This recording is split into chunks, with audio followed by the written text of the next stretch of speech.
أهلا بكم في هذا اللقاء الخاص.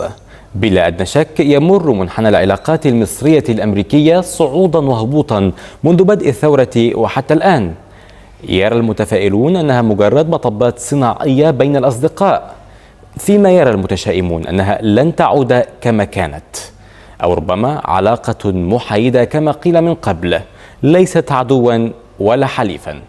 الثابت في الأمر أن هناك متغيرات جديدة في السياسة الأمريكية المصرية نتيجة لتغير النظام، ونتيجة أيضا لتطورات سياسية وعوائق اقتصادية نبحث فيها اليوم في هذا اللقاء الخاص مع السفيرة الأمريكية في القاهرة باترسون. Patterson, thank you for joining us on TV. And first of all, we'd like to congratulate you and the American people for the re-elections of Mr. Barack Obama. Well, thank you for having me, Hossam. And let me say that elections are always exciting in the U.S. and we're all glad to have it over. Thank you so much. And as you said before in a statement that you hope or the American relationship between America and also Egypt will be better in the second term of Barack Obama. Well, presidents always have a little more flexibility in the second term, and I know that President Obama is very committed to the U.S.-Egyptian relationship. I know he's been very interested in what's taking place here, and I think he will spend a lot of time on Egypt in his second term. Okay, if we started and about what we felt after the re-elections of Mr. Barack Obama, especially from your statements before and also from the State Department's statements about the economy in Egypt and how you're gonna support the Egyptian government now in supporting the bad economy after the revolution. Actually, how you will support the Egyptian economy now after the second term of Mr. Barack Obama? What you will focus on? A very positive development happened a few days ago, and that's when the Egyptian government signed an agreement with the IMF. And that means the agreement can go to the board of the IMF before the end of the year. Yeah. And that should open up a lot of financing, not just American financing, but from other countries, not to mention the IMF and the World Bank and the African Development Bank. So that's a very positive signal for the Egyptian economy. On our own initial contribution of $450 million, as you mentioned, I had spent some time talking to our congressmen and congresswomen and senators the past week, and they have that money on hold. And the administration, as we've said before, will do everything it possibly can to get that hold lifted so the money can be dispersed to Egypt. But the Obama administration is very committed to an assistance relationship with Egypt. Yeah, but it's not only the suspended aids now, which is still suspended by the Congress. We didn't take like any fast financial support or bolster to the Egyptian economy. Not only the $450 million till now. What do you think about this? Well, there has been certainly support. There's been quite substantial military assistance this year to the tune of $1.2 billion. Yeah, regardless the military and the civilian assistance, of which we have a pipeline of over $1 billion, $1.2 billion, has basically been stalled because of difficulties in dispersing. Yeah. But this money has already been appropriated for Egypt. It's already available. And as soon as we can get it moving again, we will. We will. Is it only about what happened between U.S. and Egyptian after the storming of the American embassy here in Cairo? No, actually, that was not really an issue. That was of concern, of course, in the United States. But the real issue that impeded the delivery of aid was what we would call the issue with the NGOs, and we've been trying certainly to get past that. Yeah. Our Congress had a number of concerns. That was one of them, and politically uncertainty here has certainly played into this, but the vast majority of people I talked to in our Congress were committed to a relationship with Egypt. Yeah, but is it also linked to, by the Congress at least, about what's happening now in Egypt, the democratic transitions, and also the formations of the Constitution Committee and the future Constitution of Egypt? Because that's what we are feeling now. There is like some remarks on the democratic transitions here. There have been remarks about the democratic transition, but the money was on hold before that took place, before the recent events took place, and there's just a lot of concern in our Congress, some of it unfocused about events here in Egypt. But again, the vast majority of our members understand that Egypt is a critical and important strategic ally of the United States. So I'm convinced that this money will flow, and then we'll have, as I say, additional money has already been appropriated that we can move that too. But the key element of this was an IMF agreement. And I think that will reassure members of our Congress that Egypt has a plan to improve its economy and to move forward. And your Prime Minister and your ministers deserve a lot of credit for that. And it seems that you are working hard now on the ground to trying to bolster the Egyptian economy or giving some support. You were also in Luxor before coming here to Minya, and you said many positive things. What do you think about the tourism now, and what you said about the security status? Well, that was a really quite wonderful event. I was invited by the governor and by the ministers of antiquity and tourism to participate in the anniversary of the discovery of King Tut's tomb. And the problem in Egypt is that, for instance, these demonstrations that have taken place in downtown Cairo, they will have a very dramatic and negative effect on tourism. And that's the phenomena that we've seen repeatedly here. There are demonstrations in Cairo, hotel occupancy and tourists, particularly tourists that want to see historic sites, Americans and Japanese, who are among the highest paying tourists. Occupancy will drop, tourists won't come, and then it will take a while to recover.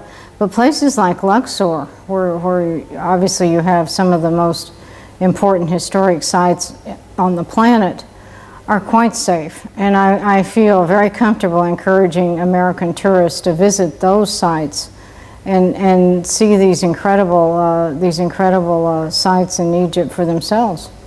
Do you think that we can have soon American investors in the tourism or sector in Egypt, especially that you were also in Alexandria calling the investors to come here? We had a very successful tourism conference in Alexandria that tried to identify, with the Alexandria Business Association, tried to identify opportunities and gaps in the tourist industry. And yes, I think we can get American investors in the tourist industry on the North Coast. The Europeans are already there in force, and again, there's huge potential here in Egypt for tourism.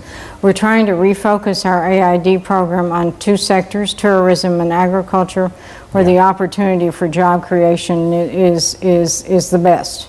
Yeah, and if we move now, we are here in Minya, and it's also one of your first visits to Upper Egypt. You've been to many locations today in Minya. What are the things you focus on developments here in Minya actually, and also in Upper Egypt? Well, I came here to visit some of our projects and to visit at the invitation of CIAS, which is a very large and very professional NGO, and we are honored to give them financing for some of their projects. So today, for instance, I saw a vocational training project that takes young people who have just graduated from college but don't have jobs. It was shall we say, a joint venture of CIAS and the Muslim Family Association that trains these young people for the labor force and works with companies to match up the skills. I talked to some students in the classroom, and I also talked to some students who had found jobs, and it seemed to me like an excellent project. So I've looked at several projects that we've sponsored here. I just had a very interesting, participated in a dialogue this evening with members of various faiths about the situation here in Egypt. So it's been very interesting. And also it seems that you are very interested in the intercultural dialogue between the Muslims and Christians here in Egypt. You were in a cultural dialogue from a few hours about what's happening now in Egypt. What do you think about it and this intercultural dialogue? It was a very animated discussion, a very lively discussion among people of not just different faiths, but obviously different backgrounds and different professions. And I understand that this is one of the longest lived and most successful interfaith dialogues that takes place in Egypt, and I was very impressed with the participants. And just the fact that these people can sit down and discuss these issues in a constructive way, I found very impressive. So I would be very hopeful for the future, given what I've seen tonight. Of course, the country has problems. This is a transition. All democratic transitions are incredibly difficult, and Egypt isn't any different. But the fact that they can work through these problems among Egyptians is really key to success. Are you willing to support like this initiatives before, maybe through the U.S.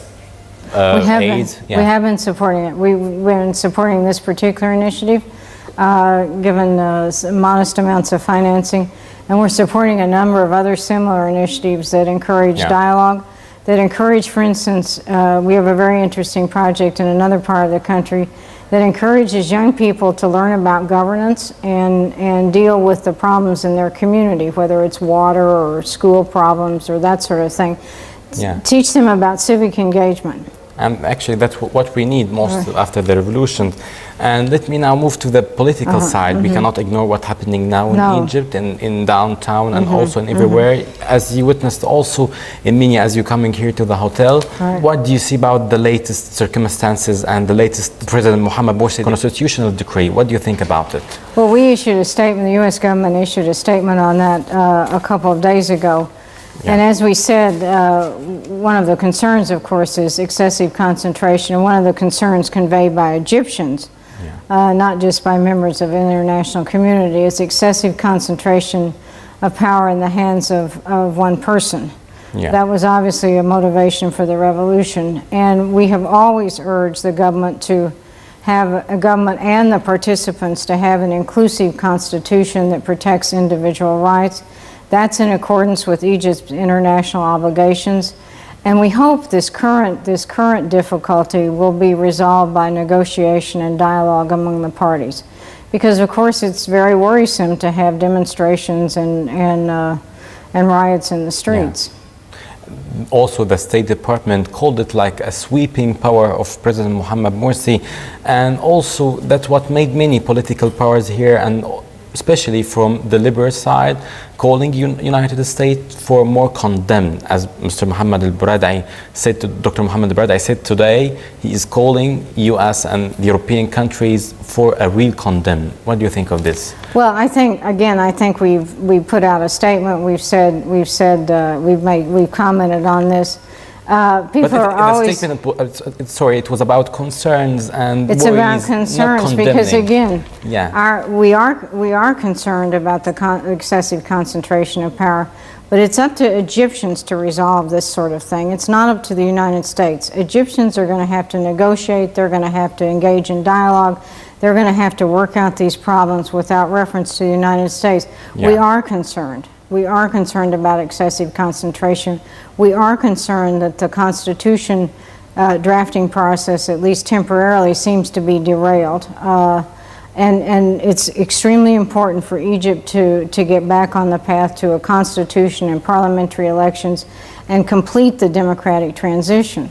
So yes, we are concerned, but it is up to Egyptians to resolve these issues among themselves. Yeah, as you said, it's up to the Egyptians, but also in the same way, many people now asking, and also there is like many different sources in the media saying that President Mohammed Morsi take like a green light for the United States to issue like this constitutional decree, especially that it comes after a few hours of the leaving of Secretary of State Hillary Clinton. It's not the first time. There's absolute nonsense. Absolute nonsense. There was no discussion of such decree with the Secretary of State. She was here to discuss the ceasefire on Gaza and to discuss the follow-on to that very important issue. And those claims in the Egyptian press are simply nonsense. And when the press deals with that, I would urge you, not you particularly, but members of the press, to call the American Embassy and discuss that with us instead of printing material that is simply incorrect. Do you think we will see like more condemns or more? Well, let me say that the American government is monitoring this issue very, very carefully, of course, and you know, we will have more to say depending on what happens out here. But of course, what we expect is, and this is very important in any democratic transition, that the political establishment has to work things out, and they have to engage in dialogue. And violence and riots and demonstrations are not the answer. It has to